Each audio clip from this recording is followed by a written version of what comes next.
Salut à tous les amis, bienvenue dans cette nouvelle vidéo. Aujourd'hui on teste un concept particulier puisqu'on va faire un petit vlog de la serre. Donc là on est au 3 avril 2024 et je vais vous faire un petit tour un petit peu de ce qu'il y a dans la serre, de ce que j'ai décidé de cultiver, les variétés et aussi un peu les quantités pour que vous puissiez avoir un ordre d'idée de ce que je cultive et sous quelle quantité. Avant que la vidéo commence les amis, n'hésitez pas à mettre un petit like et un petit commentaire, ça fait trop plaisir. On regarde tous vos commentaires qui sont super bienveillants et qui sont aussi remplis de bons conseils. Donc je m'étale pas plus, allez c'est parti.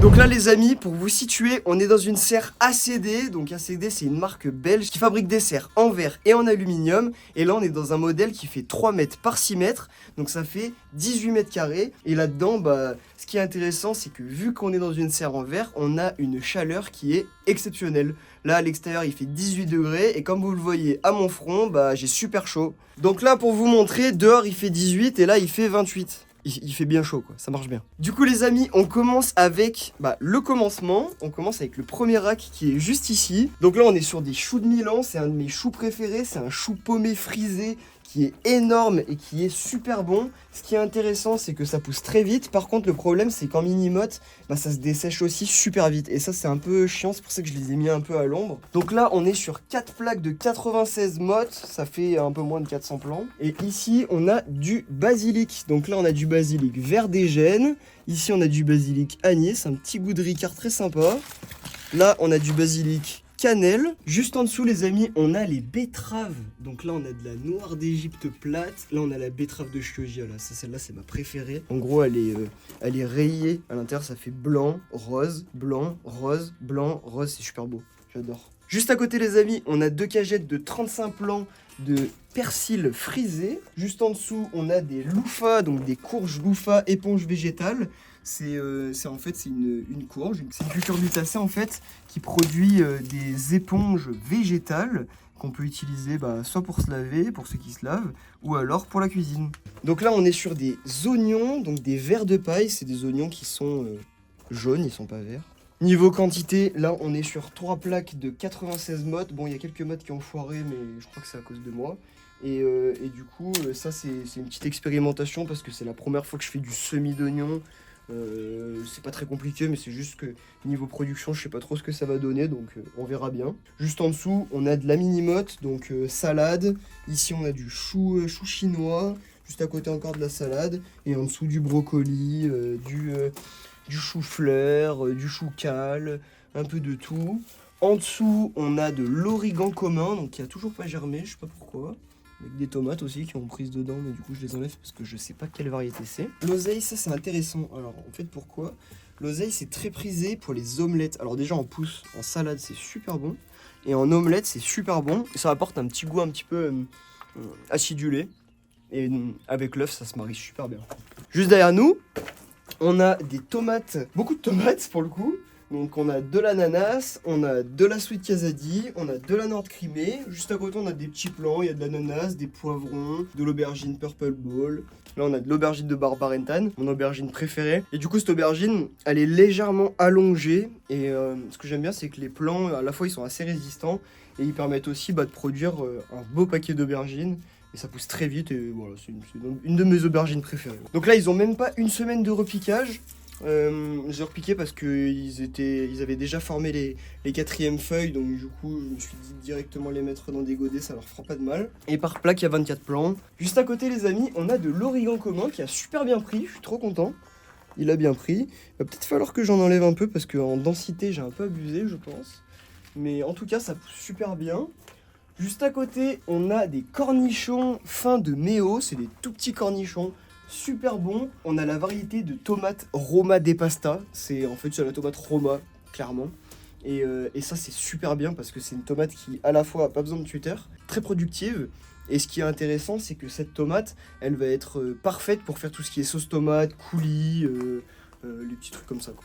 Ici on a 2 plaques de 96 mottes de persil, donc des petits plants de persil, que je mettrai par la suite en godet. Donc ça se développe super bien, c'est cool, ça sent bon, c'est du persil plat contrairement au frisé qui est juste en haut. À côté on a des choux raves barils, donc c'est des choux raves, racines, c'est des choux racines. En gros ça fait une petite boule Et c'est super bon à manger en soupe, c'est un régal. On a des petits choux chinois, et les choux chinois, je vais vous dire un truc, je suis super surpris, parce que je pensais que ça allait pas bien, ça allait être compliqué en mini-motte, et au final pas du tout. Ça a super bien poussé et je suis trop content. Juste à côté, on a des choux de Bruxelles, donc pareil, 2 plaques, 96 mottes par plaque. Donc là, on a des tomates encore, tomates poivrons, tomates. Juste à côté, on a des tomates. Ça, c'est des tomates que j'ai cultivées en mini-motte, en mode compressé pour voir un peu la différence. Et pour le coup, ça a super bien marché. Ça s'est développé à une vitesse folle. Donc voilà, expérience à retenter. Juste ici, on a des choux-fleurs. Donc 2 plaques de 96 mottes de choux-fleurs. J'ai encore, mais bon, je n'aurai pas le temps de vous les montrer. Mais derrière, j'ai encore 3 plaques de 96 mottes. Juste à côté, là, on a encore de la tomate Roma des Pasta, celle que je vous disais avant. Ici, on a 2 plaques de 96 mottes de blettes. Les blettes jaunes, ça a super bien marché.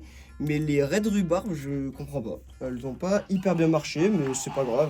Juste à côté, on a des belles petites blettes à cadre blanche. Ici, une plaque de 96 mottes de camomille. La camomille, c'est une petite fleur qui ressemble un peu à la marguerite, même si elle est beaucoup plus grosse. Et cette fleur, elle va être hyper intéressante en infusion. C'est une plante qui est médicinale, qui permet de lutter contre le stress et contre d'autres divers problèmes. Et ici, du romarin, des concombres, à côté de la courgette, de la sauge officinale, donc la 96 mottes, qui a très bien pris. On a quelques chutes, mais grosso modo, les plants ont super bien pris. Et puis en plus, je les ai pas bien arrosés pendant quelques jours, donc c'est possible qu'il y en ait quelques-uns qui soient morts. Là, on a de l'aubergine cachemiri, c'est une aubergine violette qui est super bonne. En dessous, on a encore de l'aroma des pastas, jalapeno, donc les petits piments qui sont bien cool. Moi, je déteste, mais les collègues, ils aiment bien. À côté, Green Zebra, on a de la marmande, de l'ananas, enfin, melon ananas, pardon. Et juste à côté, de la courgette. Sur ce rack-là, les amis, c'est que les semis quasiment. Si, là, il y a un peu du repiquage. Mais ici, c'est du semis de basilic. On a un petit peu de piment, de poivron et des tomates de quelques sachets que j'avais récupérés. Et juste ici, pour finir, on a toutes les tomates, enfin, beaucoup de tomates. Bon, ici, on a des poivrons. Ici, on a de l'aubergine, mais sinon, le reste, c'est de la tomate. Et là, on a plein de variétés. Là, on a la Brandywine, une des meilleures tomates du monde.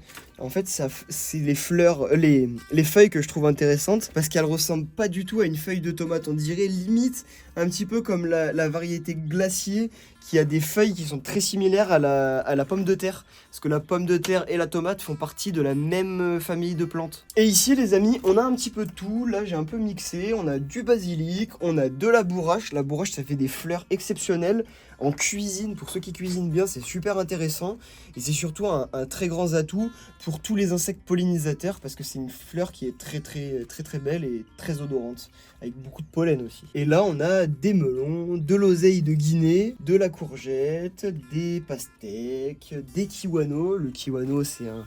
Je vous en avais déjà parlé, il me semble, dans une précédente vidéo. Le kiwano, c'est un concombre qui vient d'Afrique, qui est rampant ou grimpant et qui produit des fruits qui sont ovales et épineux. Et je crois qu'on a fait un petit peu le tour de la serre.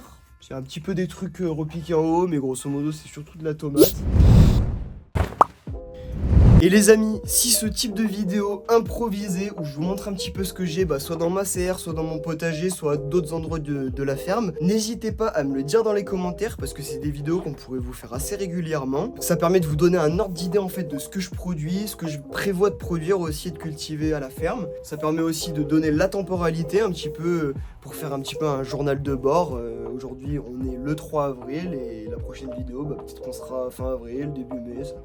C'est à vous de nous dire les amis, c'est à vous. Comme quand on arrive à la fin de la vidéo les amis, on peut pas l'empêcher. N'oubliez pas de mettre un petit like, un petit commentaire. Ça fait toujours plaisir, on lit tout et franchement merci à tous pour votre bienveillance et votre soutien parce que vous êtes une commu en or. Et surtout les amis, n'oubliez pas de vous abonner avant que je vous siffle.